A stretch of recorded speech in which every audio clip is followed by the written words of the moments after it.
This episode of Unqualified is brought to you by McDonald's, proudly serving communities since 1965. On the drive to and from my parents' house in Washington State, we almost always stop at two particular McDonald's, one in Salem, Oregon, and another in Eureka, California. At the moment, we are in the parking lot of the Salem location, and I just finished a Big Mac and fries. Even though we are just passing through, I appreciate the familiarity and feeling of community. The other day, I was looking through my mother-in-law's photo album and came across a photo where she and her friends are standing in front of a McDonald's wearing their cheerleading uniforms. I usually call my mother-in-law New Mom, but her name is Marcia. Under the photo, Marcia had written a note, and I talked her into letting me read it here. San Bernardino, California. I have so many memories of this McDonald's over the years. My father took me there on what I think was opening day. What a thrill it was as a young girl to order a chocolate shake, hamburger, and French fries. Then there was the time when my cousin Hinda and I were given a tour and allowed to take dill pickles by the cupful out of a huge barrel. We must have eaten 100 pickles each. Everyone in my family knows the story of how I accidentally missed the ketchup container and dipped a fry into my milkshake. Now when I dip fries in my shake, it's on purpose. I remember when I was 12 years old, my mother and my cousin Noel Novak, Larry's brother, picked me up from dance class, and we went for dinner to celebrate Noel's graduation from high school. Years later, when I was in high school, we would go to McDonald's every Friday night after the football game. I wish you could see this photo. Marcia couldn't remember if they won the game that night, but everyone is smiling as if they did. Wherever your local McDonald's is, there's nothing better than that wonderful feeling of community. Well, maybe that feeling is tied with eating a Big Mac. McDonald's, I'm loving it.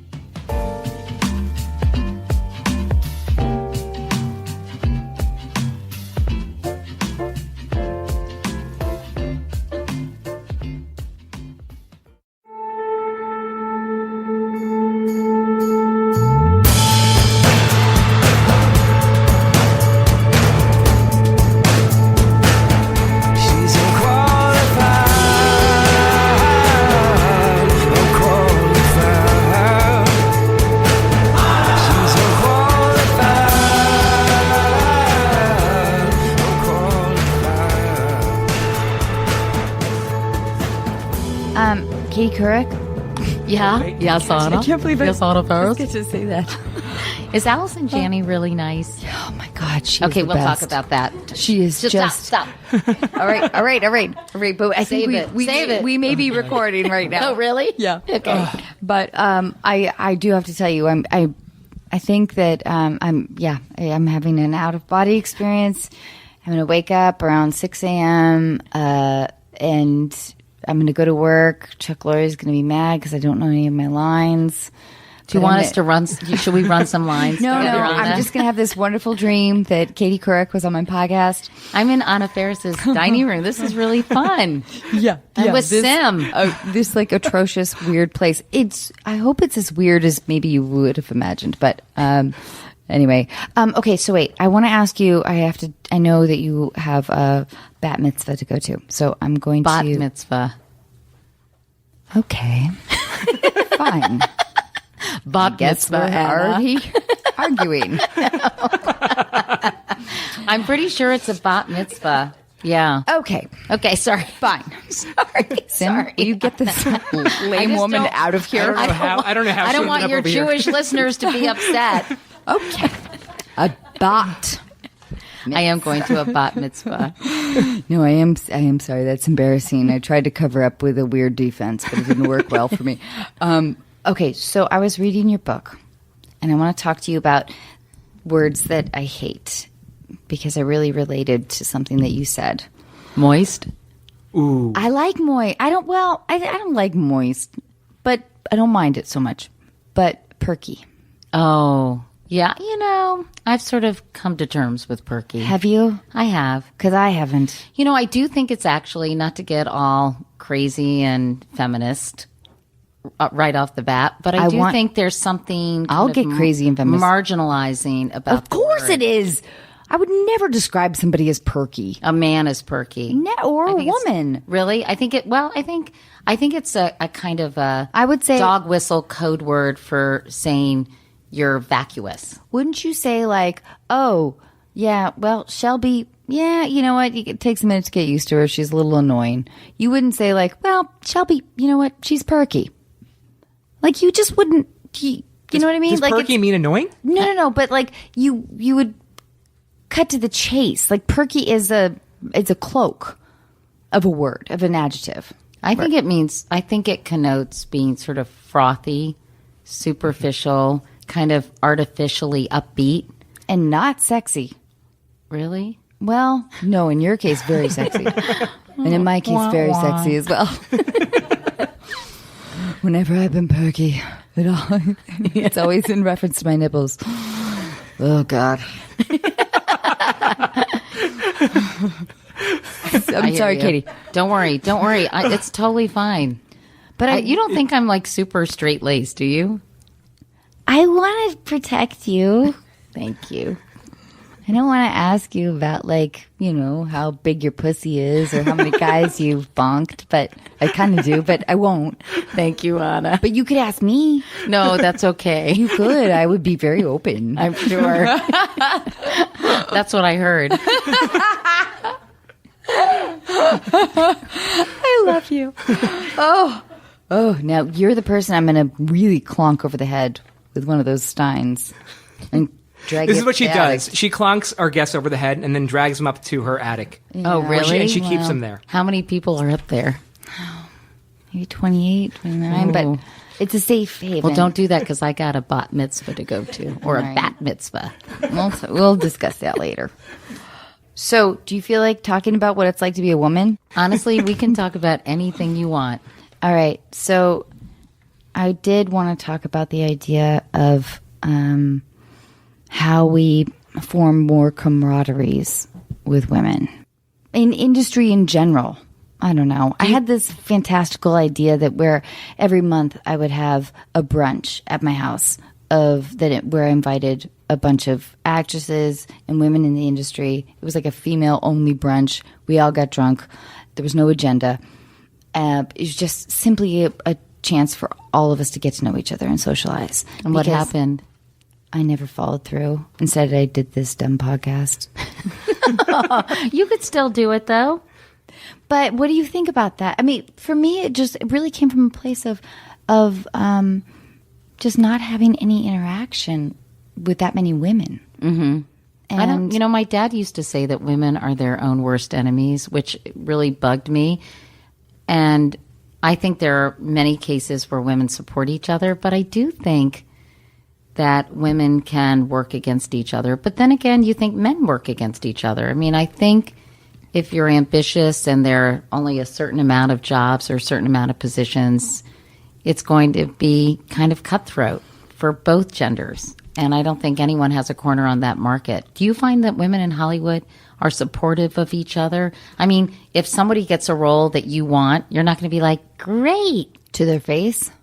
Well, to their face maybe, but in general. Give them a fucking left hook, Katie. Right. So I think it's hard. But no. But I do think actually I like to think, and I heard your interview with Julia Louis-Dreyfus, and I know that you guys have talked about this, but I do think that things are changing a little bit, but I think with men in comedy, they have their club, and they'll do each other favors, and they get to support each other. You know, you can have a huge movie star that will be a supporting or do like a 2-line role in a movie surrounded by a bunch of dudes in a comedy. And we aren't quite, we're slowly getting there maybe, but not quite. You don't feel like women do each other a solid and say, hey, come on and do this? Or maybe people aren't green-lighting the solids, you know? I don't know what it's like in the journalism world.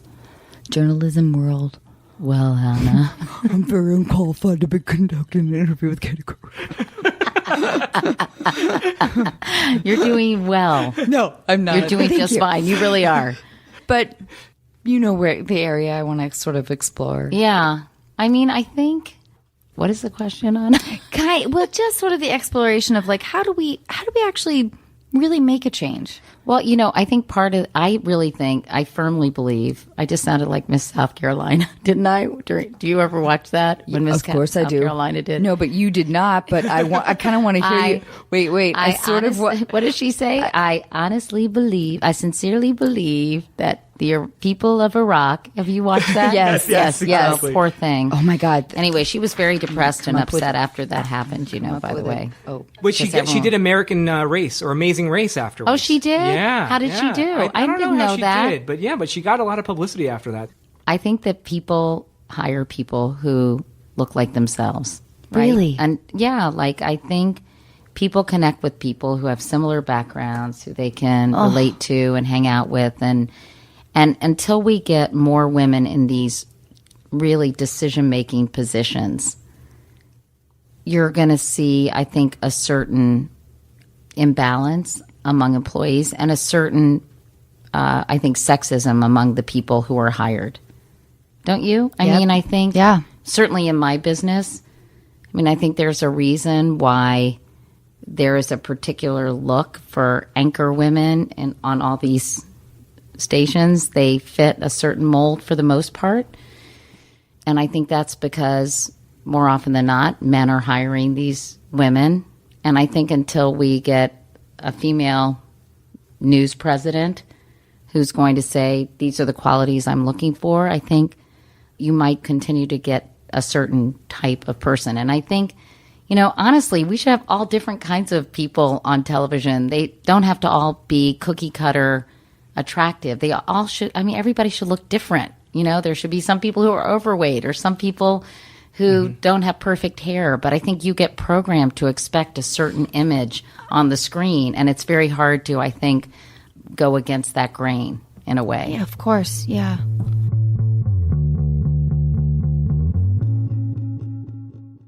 This episode of Unqualified is brought to you in part by State Farm. And in honor of their surprisingly great auto insurance rates, I'm going to tell you about a particularly surprising day on set.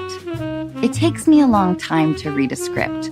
For almost every line of dialogue, I will stop to figure out why my character would say it, how it fits in the conversation, and how it's going to come out of my mouth. Between the lines, there are larger chunks of text which describe everything else happening in the scene. Maybe what a room looks like, what characters are wearing, and what they're doing. As I often underestimate how long everything in my life takes, I know I can make up some time by reading those larger chunks a little faster. I got the script for Overboard about 6 months before we started production. I read it in my warm living room, wearing comfortably warm clothes, sipping from a warm mug of tea.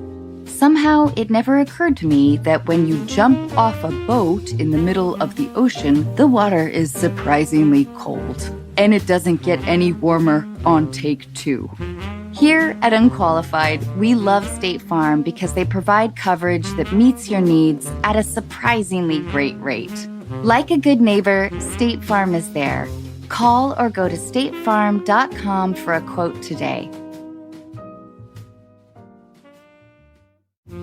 This episode of Unqualified is brought to you in part by Warby Parker. Warby Parker was founded with a rebellious spirit and the lofty goal of creating boutique quality eyewear at a revolutionary price point. Sunglasses, with or without a prescription, start at $95 and, just like eyeglasses, are available through their home try-on program. You just choose 5 pairs and see which ones you like. I was surprised by how quickly they arrived, which presented me with the immediate problem of deciding which ones to keep. I loved all of them, so you can guess what happened. And not only can you feel good about how cool you look, you can also feel good knowing that for every pair of glasses sold, Warby Parker distributes a pair of glasses to someone in need through partnerships with nonprofits like Vision Spring. Offering eyeglasses, sunglasses, contact lenses, and eye exams, Warby Parker is committed to providing exceptional vision care online and in stores. So put your FSA or HSA dollars to good use on Warby Parker prescription glasses, prescription sunglasses, contact lenses, and eye exams. Try Warby Parker's free home try-on program. Order 5 pairs of glasses to try at home for free for 5 days. There's no obligation to buy. Ships free and includes a prepaid return shipping label. Try 5 pairs of glasses at home for free at warbyparker.com/unqualified. That's WARBYPARKER.com/unqualified.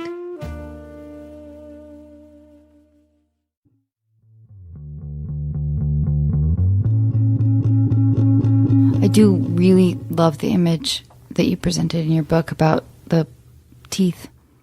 You had like silver teeth. Oh, yeah. When I was little, I had silver teeth. I had headgear. You did? Oh, God. That's even worse. I had silver teeth, but only for like 2 years when I was in like 3rd and 4th grade because I broke my teeth. On the bike. Yeah, I fell off my bike. Anna, you've prepared so much for Barely. this interview. You're so nice. You looked at my book. You listened to some podcasts. I can't believe it. Listen, you have no idea. This is the highlight of my life. Oh, stop. It Please is. don't say that because I'm going to feel really, really bad for your Just life. drink your wine. Yes. Yes. And listen, and also you have to ship my child home with you. He's so cute. Oh, thanks. Well, the glasses. I just met Jack. He's so cute. He was piling up acorns for your squirrels on the tennis court. Wonderful. Squirrel poop everywhere. Julia, where are you? Okay, so now we are going to go into a bit of a question series. Right? Sam? Yes, Do you think? absolutely. Let's do it. Okay. Later on, we won't have time to talk about this, but Sim, we've been getting some bullying lately. Really? Yeah. Anyway, we'll talk. Oh, look at Sim. Yeah, he's like, what? Anyway, okay, he's totally getting this out. All right. What? Who's been bullying you? Well, people have been, it's like now that we have a podcast, people are sending in their opinions. And I've been trying to tell Sim, like, I've been, I don't know, in the public forum, not that, I mean, I'm not that famous, whatever, but yeah, I get mean things said about me all the time. Right. In the past 10 months since I've started doing the podcast with Anna, occasionally I'll get trolled. So now I'm starting to think it's funny. And I'll read some of these It's really not funny. tweets. It's just mean. It's mean. I just don't understand. No, it's just mean. Yeah. It's not funny. It's mean. Honestly, I never get used to it. I was looking at Facebook because I'm here for Stand Up to Cancer, which is Yes. an organization that I helped start with some other women. Your video, sorry. Yes. Anyway, oh yeah, because I did a video sort of how I got started. Right. But I was going through my Facebook mentions, and I don't go on Facebook that much. I really use Twitter and Instagram a little bit more. But I was looking at Facebook because I had posted this profile of this darling girl named Abby Shapiro who died of osteosarcoma when she was just 16 years old and an only child. And I've gotten to know her parents a little bit. And I introduced her to Carly Kloss. And Carly was just amazing. She went to see her at Georgetown Hospital in Washington. She would call her from the VMAs. I mean, she really took an interest in this young woman and made me really appreciate the person Carly Kloss is. I mean, I thought how wonderful that she did that. I never met Abby. I just connected them. And I got to know her parents after she passed away. But anyway, I posted this sort of tribute to her because I was doing that in the days leading up to our event here in Los Angeles. And I read this comment, and some guy said, Katie, I watched your interview with Tom Hanks. Clearly you're over tanning. Your skin looks like a monkey's scrotum. And I thought, wow, really? First of all, I thought, oh gosh, maybe I am over tanning. But then I thought, like, what motivates someone to be so nasty? And it's almost like, I think when you become a public figure per se, people completely lose sight that you're a real person, and they almost it's this weird kind of objectification or depersonalization. And it's when I read these mean comments, it's like a knife in my heart. Totally. But I told Sim, I was like, listen, these are people that want your attention, and also, of course, it's going to jar. I mean, I've had people totally tear apart my looks time and time again. And I can't and every time you can get a ton of compliments that are so wonderful and feel so good. But then there's that one thing that somebody says that does rip you apart a little bit and you are jarred and you rationalize it within yourself. You're like, okay, this person's messed up, whatever. But yeah, and I think that's it's mystifying the idea of somebody being cruel for the sake of attention, I guess. Or there's no preparation. No one ever prepared me for this at all. And it's not like I get a ton of trolls. I've gotten a few, and we're getting amazing compliments, and people are everyone has been so nice to us. But occasionally you'll get someone that says something really mean, and no one ever prepared me for that.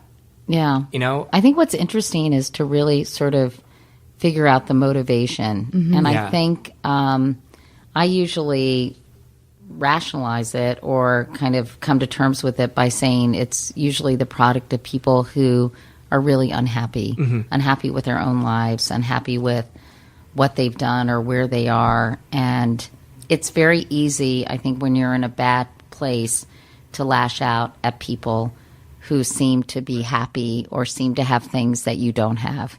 You know, I think that's a very weird primal instinct. I don't know if you all have ever felt like jealous or resentful of people. Never. But it's almost like this thing that just kind of bubbles up in you and you can't necessarily keep it at bay. You know, because everyone has a lot of Katie, you're different so feelings. generous. No, no. But I'm just saying. So it's really hard for me to handle, and I've been doing this a long Right. time. But you know, when I used to do the Today Show, the internet wasn't around, and so Willard Scott had this really darling secretary named Nancy Fields, and she was a secretary back then, and she would open up our mail, and I remember somehow I was in this room with them sometimes with Nancy and another assistant, and I would go and hang out with them, and some man wrote this very insulting note. I mean, he was an older gentleman. You could tell from his writing, and I think he might even have said his age. But he said, you know, I thought your dress was so unattractive, and your hair looks like a ski slope for an adventurous sparrow, or something like that. And I thought, oh, that wasn't very nice. And you know, clearly, Odd that it was creatively like insulting. Right, but funny how I remember this. I mean, this was probably in the early 90s. But I thought, well, that was a letter. And most of them ended up in the circular file. But with the internet, you know, you can't avoid these comments because if you're looking sort of for any kind of feedback, you can't help but then suddenly you're like, oh, what? Right? And so it's very hard to avoid. And I think, wow, gosh, other people must be dealing with this too. And I'm not the only one for sure. And I think, you know, I'm sure Anderson Cooper gets his fair share of critical comments, and even Lester Holt or people who are doing the news or whomever, you know. And so I think everybody gets it. Yeah. But it does sort of remind you of this negative side of human nature that is very disconcerting and disappointing, right? It's the anonymous bullying, you know, and yeah, it's true. It's like, I'm jealous. You're jealous? You know? No. I mean, I think that's what that's what they're saying. the root is. How could it Or not I'm be? just ignorant and hate, you know, full of hate. I interviewed Jonathan Weissman on our podcast, and he's the Washington editor for the New York Times, and he tweeted an article about Donald Trump and fascism that was written by a pretty conservative columnist, and the level of anti-Semitism he received was so shocking, where people were, and he retweeted it all because it just as Leslie Jones did. He wanted people to bear witness to what was going on the internet. Right. And I thought it was really brave of him because I'm not about to retweet insulting things because I'm so embarrassed. And I think part of the embarrassment is the collective shaming you feel when other people are reading these awful comments. It feels like, Of course, it feels like a schoolyard taunt that everybody's listening to, and they're all kind of looking at you and embarrassing you and shaming you. But anyway, Jonathan Weissman, I mean, it was just incredible. People were sending him corpses from the Holocaust. Oh my God. They were sending him, you know, menorahs that said 6 million and candles. I mean, it was so grotesque and disgusting. And this is what the internet has wrought. I mean, it's done a lot of really positive things. I What say are the great, those? well, I mean, access to information. True. It builds communities. It helps kind of fuel social movements, you know? So I think it has a lot of positive attributes. But, you know, I say the good news about the internet is it allows everybody to have an opinion and everybody to have a voice. And the bad news about the internet, it allows everyone to have an opinion and everyone to have a voice, right? Yeah. So, I mean, I think we're still all grappling with sort of what this is doing to our level of discourse and to us as a society and to our humanity, right? Yeah, completely. Thank you. Thank you. Thank you very much. Dear listeners, Katie Couric She just dropped the mic. my dining room. Is it hot in here? It's Yeah, it is hot. It's hot. good. I thought I was having a hot flash. No, it's hot because my tits are so huge, Katie. Ooh. Really? I did wear my. You wore your Oberlin shirt. Yeah, And I'm like, and I didn't go to Oberlin. It was I do just that a- with my daughter's Yale shirt. Sometimes I wear it around and I think maybe somebody thinks I went to Yale. Oh, but I'm so thrilled you're here. Aw. Thank you so much. Yeah, of course. Okay, we're gonna get into some silly stuff. Okay, fine. I mean, we ready? have so much to talk about. I could talk about so many. Really? Like, I feel like we could talk about real stuff too. If you didn't have this bat mitzvah, it can be your own. I know, You I can know. laugh harder. Mitzvah. Bat mitzvah. Oh, wrong again, Faris. Oh, I'm so stupid. I hate myself. I kind of do right now, but No, you don't. Stop. do You're a not little stupid. bit. You're smart. Thanks. Tell me again. You're smart, Anna. Wait. I feel like we're going to do a Stuart Smalley thing right now. Will you say, hi, I'm Katie Couric, and Anna Faris is smart? Hi, I'm Katie Couric. I just did my news voice for some reason. Yeah, no, it's awesome. And Anna Faris is smart. Take that, Brother Bob. My brother, we're highly competitive. He's a Oh, professor. really? Yes. Where is he a professor? At UC Davis. He's so brilliant. Really? And, What yeah. does he teach? Sociology. He's the world's only fourth-generation sociologist. And Wow. he's doing really wonderful work. I'm What's so he proud of him. concentrating on? Bullying. He worked with Oh, Anderson wow. Cooper. Oh, wow. Yeah, I'm very, very proud of him. Oh, that's so cool. But I still want to tell him to fuck off. But Speaking of sociology, I know we're talking about fun stuff, but I'm doing a documentary about gender and how our perception of gender, which I think your brother might be interested in since he's a sociologist, and bullying, of course, but how our whole understanding of gender has shifted so dramatically, even in the last year.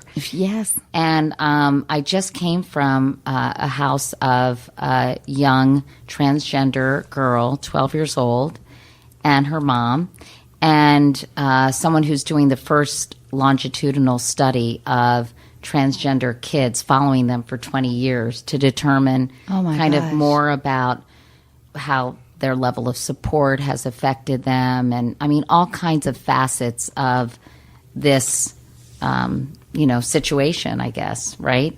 Or this specific gender identification. But it's been so interesting for me because everything is changing so much. And we were talking about how this sort of binary concept of male and female has just been turned on its head, and that gender is so much more of a continuum. And whether it's, people who are gender fluid and people who are trans and people, I've interviewed some kids who are a child who's intersex, born with ambiguous genitalia, and how that's being dealt with in society today.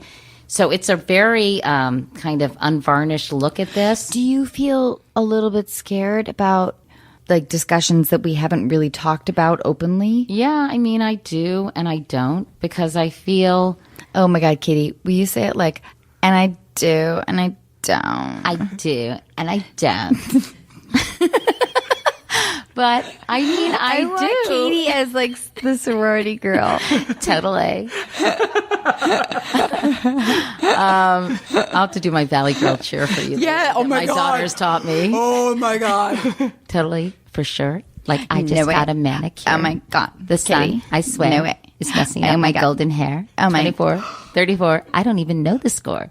Go, go, fight, fight. Gee, I hope I look all right. Oh my God. But Haven't I you heard interrupt that? you. Will you do that again? Please. Here's But my I Valley really- Girl. yes. Okay. My Valley Girl cheer by Katie Couric. Totally, for sure. Like I just got a manicure. The sun, I swear, is messing up my golden hair. 24, 34. I don't even know the score. Go, go, fight, fight. Gee, I hope I look all right. Yay. Yay! But what was your team? Well, the Yorktown Patriots. But my daughters taught me that cheer, which I thought was so funny. They're kind of, they went through a Valley Girl phase, but they're over it. Oh. But anyway, getting back to your thing, just to put a button on it, I am nervous about it because I think for people who don't understand it, they're going to be angry about even broaching the subject. And I think people who are really fluent in the subject may be critical about, anything that we have in there that they may not feel is sort of appropriate or That's a brilliant point. Yeah. So, but I really think that things are changing so quickly, and the only way for us to get a handle on it and to be accepting and tolerant is to understand what's going on scientifically, culturally, sociologically, politically. And so I like to take big topics and kind of say, wow, look at all this change that's happening here, there, everywhere. I want to understand why it's happening and what it means. So that's why I'm doing this documentary, and it's really, really fascinating. It's in conjunction with the Nat Geo channel, right? Yeah, So it's going to be released- on Nat Geo. And, Gotcha. and so I'm working with a production company called World of Wonder that's done a lot of, I make fun of their name, World of Wonder. I always feel like, You're funny. Katie Couric is fucking hysterical. Wait, can you just describe what Katie just did? Katie Couric just pretended to smoke a big old fat joint. And it was, but it is funny, right? And then I have a production company, so we're all working Gotcha. on it together. And we're thinking, what, January? Yeah, I think it's actually, I think it's going to Release? come Yeah. out in January. I Okay. think we have to finish it in December, so we're on this crazy time frame. But, I just love talking to people and who are in all kinds of different situations and all kinds of places geographically. And I had such a nice time today just talking to this mother and her daughter who has transitioned socially and is going to start taking puberty blockers next week and then eventually hormones. And it was heartbreaking because your brother would be interested. She's having a really hard time at school, and the girls don't really accept her, and the boys are kind of making fun of her. And you also feel a modicum of sympathy for the other kids because it's something they don't understand and know Sure. about. Sure. So I just think we're at a moment where if we try to understand and try to educate people about this, they'll be much more compassionate and much more tolerant. And that's what I'm hoping to achieve. and you know what? And empathy. Right? Like the idea of walking in somebody else's Hey, shoes. by the way, cut me off. I will never, never, ever. In fact, In fact, have some more. Please, sir. Thank you.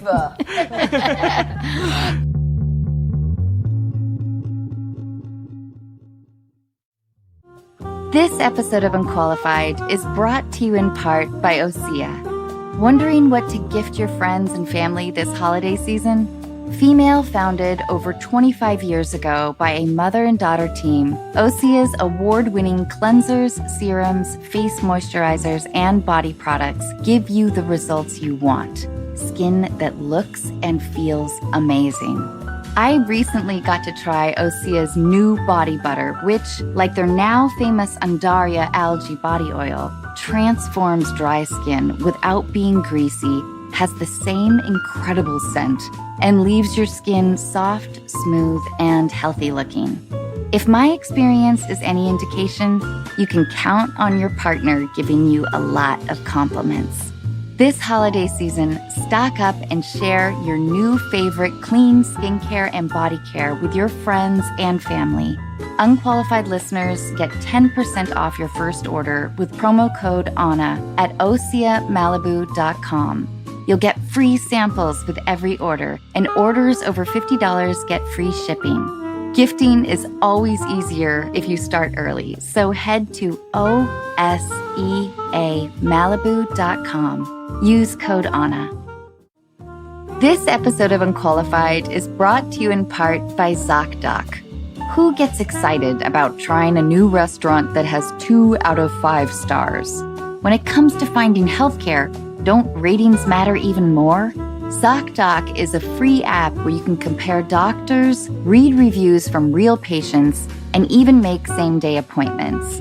When I finally called to reschedule my dentist appointment, I was told that my dentist had been retired for nearly 3 years. In my defense, parking was a nightmare. Through ZocDoc, I found a new dentist who had great reviews, took my insurance, and whose office was actually within walking distance. I was also able to book an appointment instantly without talking to a receptionist who made me feel guilty about not having my teeth cleaned for 3 years. My new dentist didn't make me feel guilty either, and only suggested I floss a little more often. Whether you need a primary care physician, dentist, dermatologist, psychiatrist, eye doctor, or other specialist, ZocDoc makes healthcare easy. Now is the time to prioritize your health. Go to ZocDoc.com/unqualified and download the ZocDoc app. Sign up for free and book a top-rated doctor who might be available as soon as today. That's ZocDoc.com/unqualified.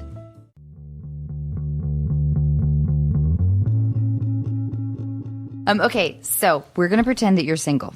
Okay. Are you ready? Yeah. I was single for a long time.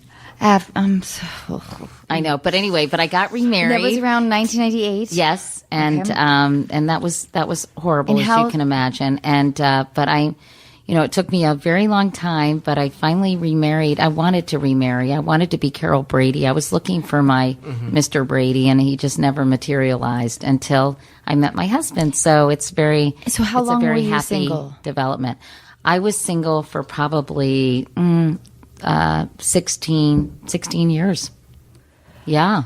So I dated a lot of people. You did? I did. Was it- I had a lot of weird dating stories. You I did? dated some famous people too, but I'm going to say that for my book. Fuck. Katie, come on. Katie Couric on Anna Faris's podcast. Come on, give me the good. Admitted Give me the to good. dating. Ooh. Can we talk about? Did you date any musicians? I did. Okay. Why? It's interesting I because just Anna has I a list. have a list of men in professions you should not date. Oh, really? Musicians is one? Magicians is number one. Magicians? Really? Yeah. I've never dated a magician. Well, good for you. Maybe we should go down this road. But okay, but I do want to present you some different scenarios. Okay. Your friend set you up on a blind date with a handsome man who is a pediatric heart surgeon. Wow. That's a turn on. I'm getting hot. He takes you to Gramercy Tavern for dinner. Good. Right? You're having a great time. Over oysters, he says, Oysters. Yeah, okay. I've never voted before, and I don't plan on changing that. Deal breaker. Yeah. Deal breaker. Yeah. Deal breaker. Sorry. I couldn't do it. He's out. Would you even I'm out. offer up your credit card or? No. That's a total deal breaker. Yeah. But what if he says it like this? I'm going to try to do it in my sexiest voice, male voice. All right. Katie, I've never voted before. I actually really plan on changing that. What the hell is wrong with you? I'd be like, check, please. If he talked that way. Fine. I think I might, though. Wait, I might do a follow up. I might say, I like this. well, why, Dr. Pediatric Heart Surgeon? Have you never voted, and why are you never going to vote? I'd want to know his motivation, right?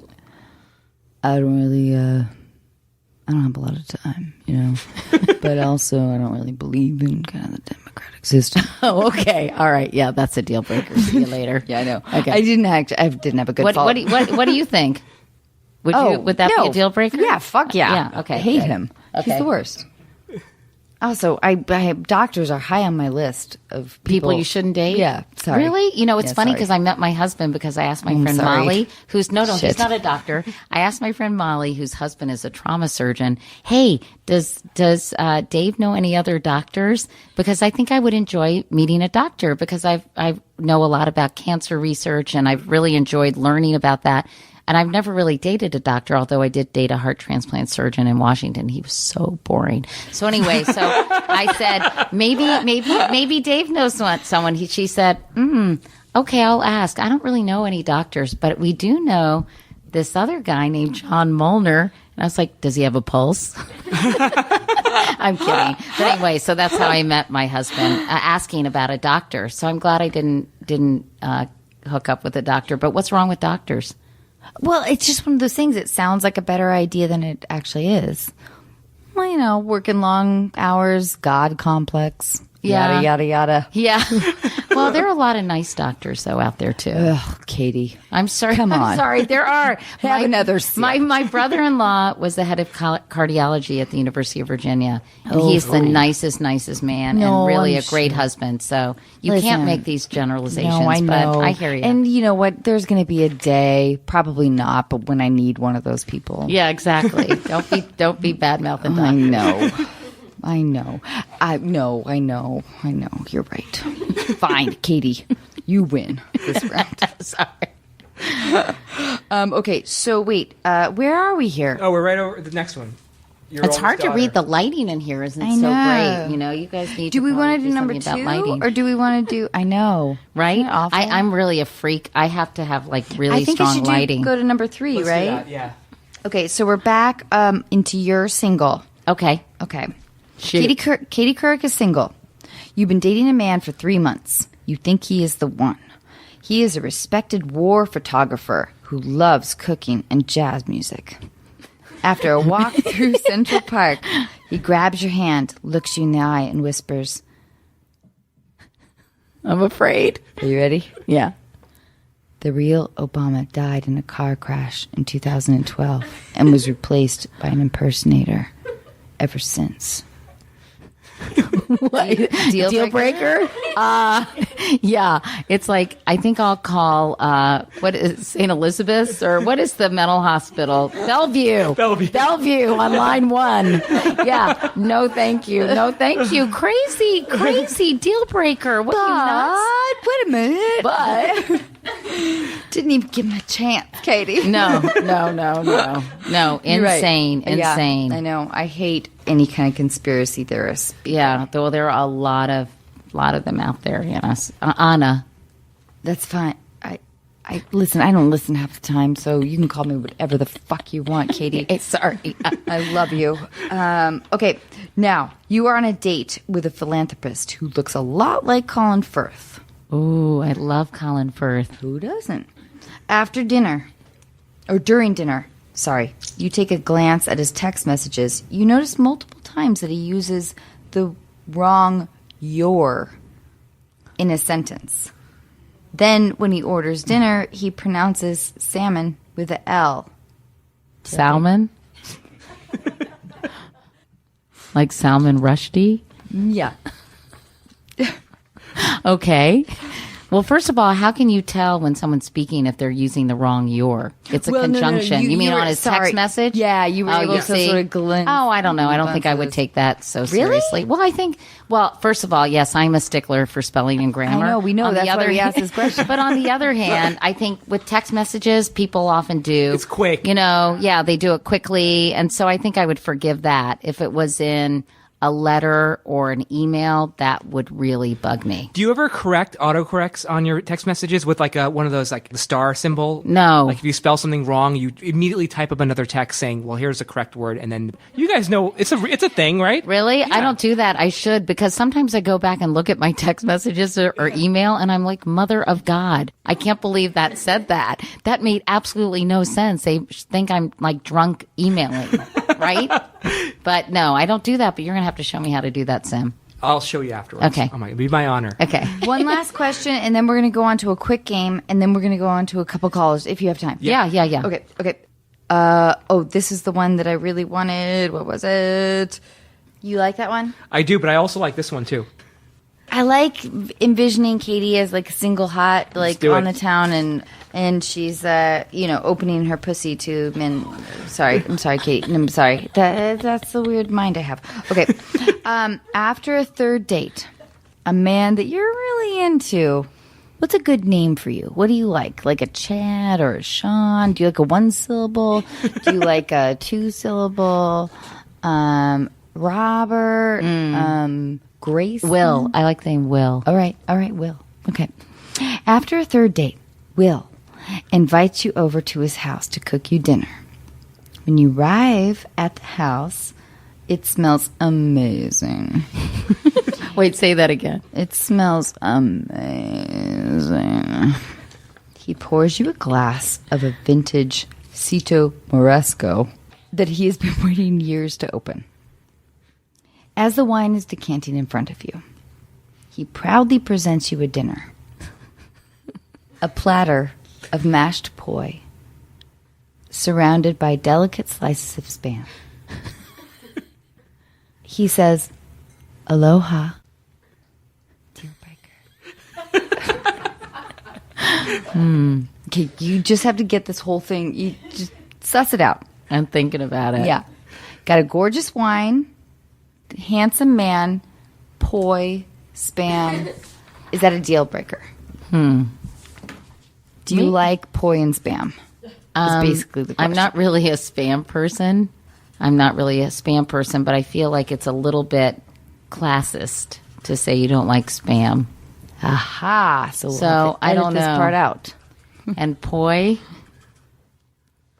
Oh, Sim said that. I was like, everyone knows what poi is. Katie Couric's going to know what poi is. Oh, I was trying to write you a note saying it's a mushy Polynesian dish.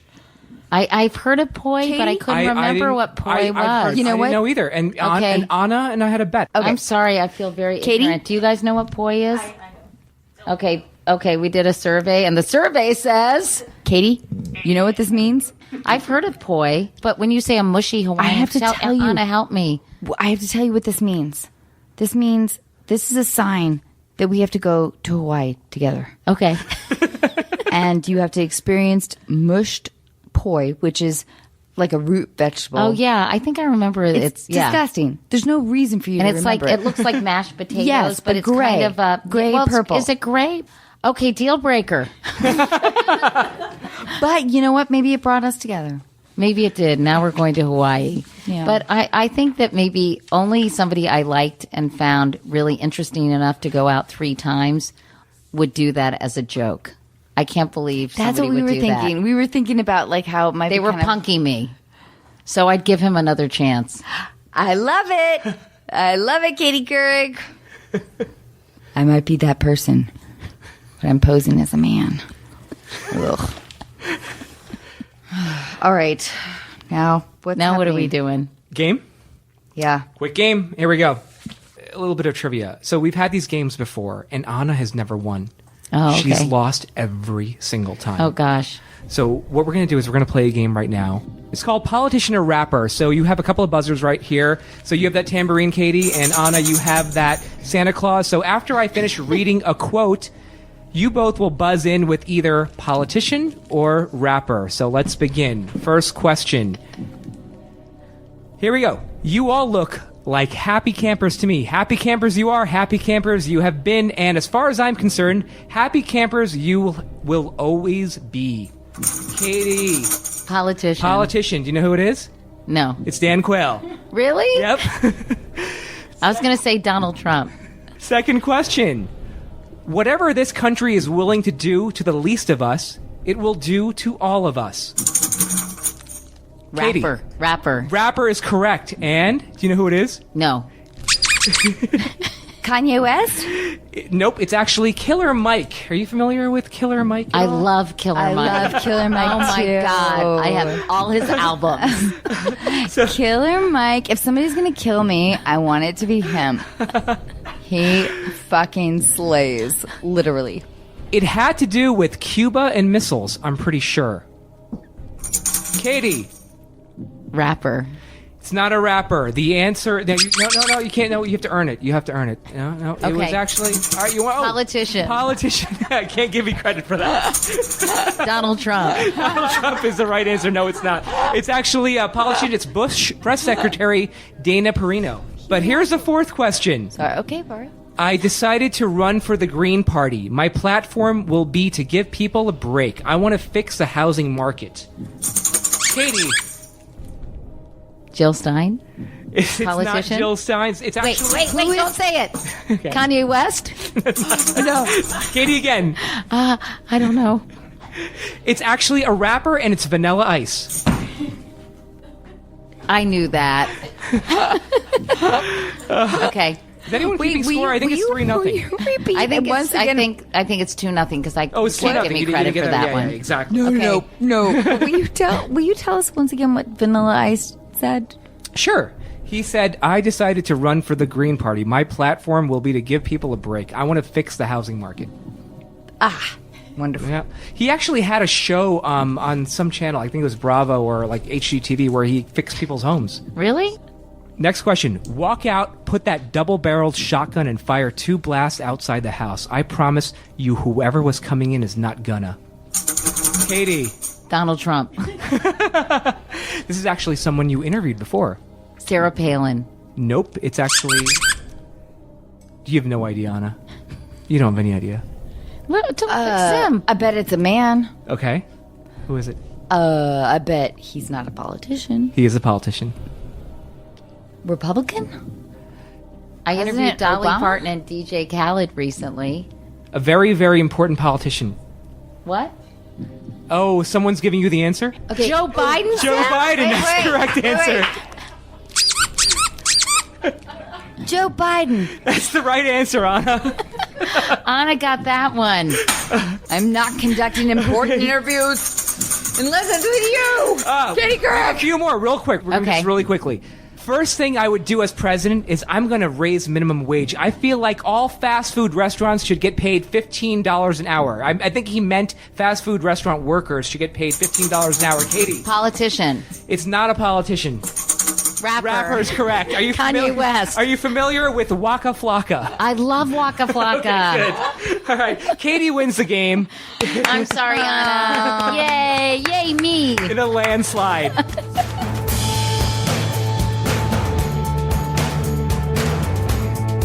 We're going to get to a couple callers right now. But have you felt I get to escape in characters with my job?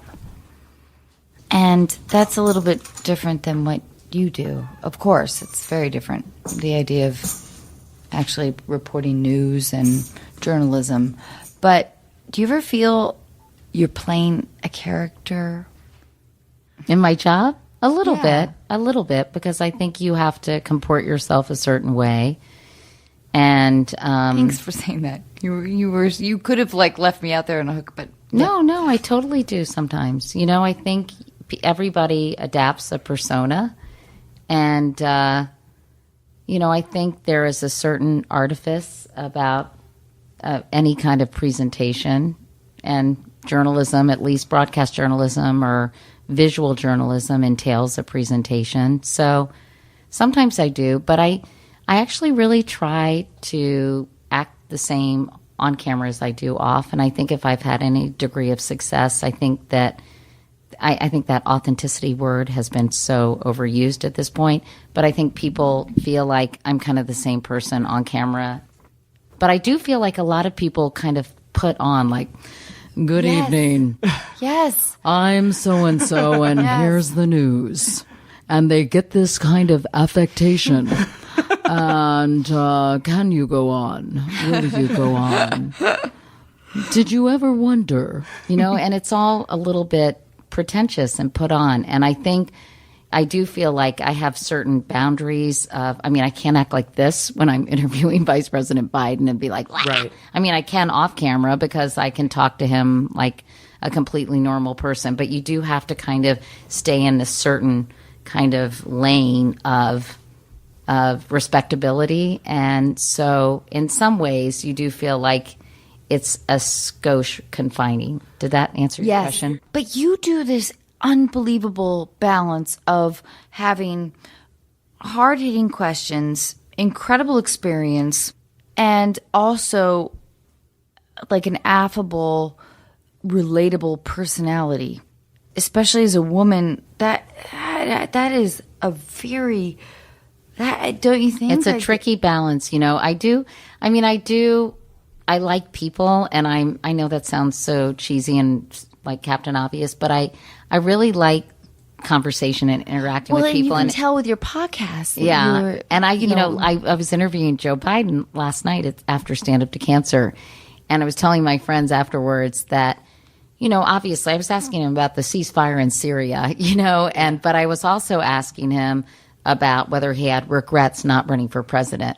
And if I had thought about it a little bit more this morning, I wish I had said to him, because he said he wakes up regretting it every day. This is what he said in January, but he made the right decision for his family. Yeah. So I wanted to say to him during the interview, do you ever wake up in the middle of the night and be like, hey, Jill, maybe I should have done this thing.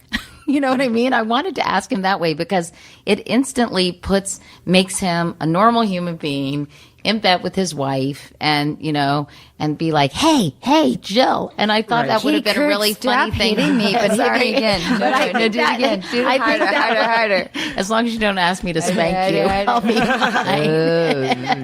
But I just thought that would have been a really funny way to ask him. Yeah. I asked him that question sort of playfully too, but I wish I had done it that way. But, I just try to, I also think that people loosen up and they're more revealing when you can get them to relax and feel like they're talking to a normal person, not some kind of automaton who is, holding their pen just so, or trying to look pensively into the camera. I think it's just. Wait, can I give you a look? Yeah. You can judge this. All right? Okay.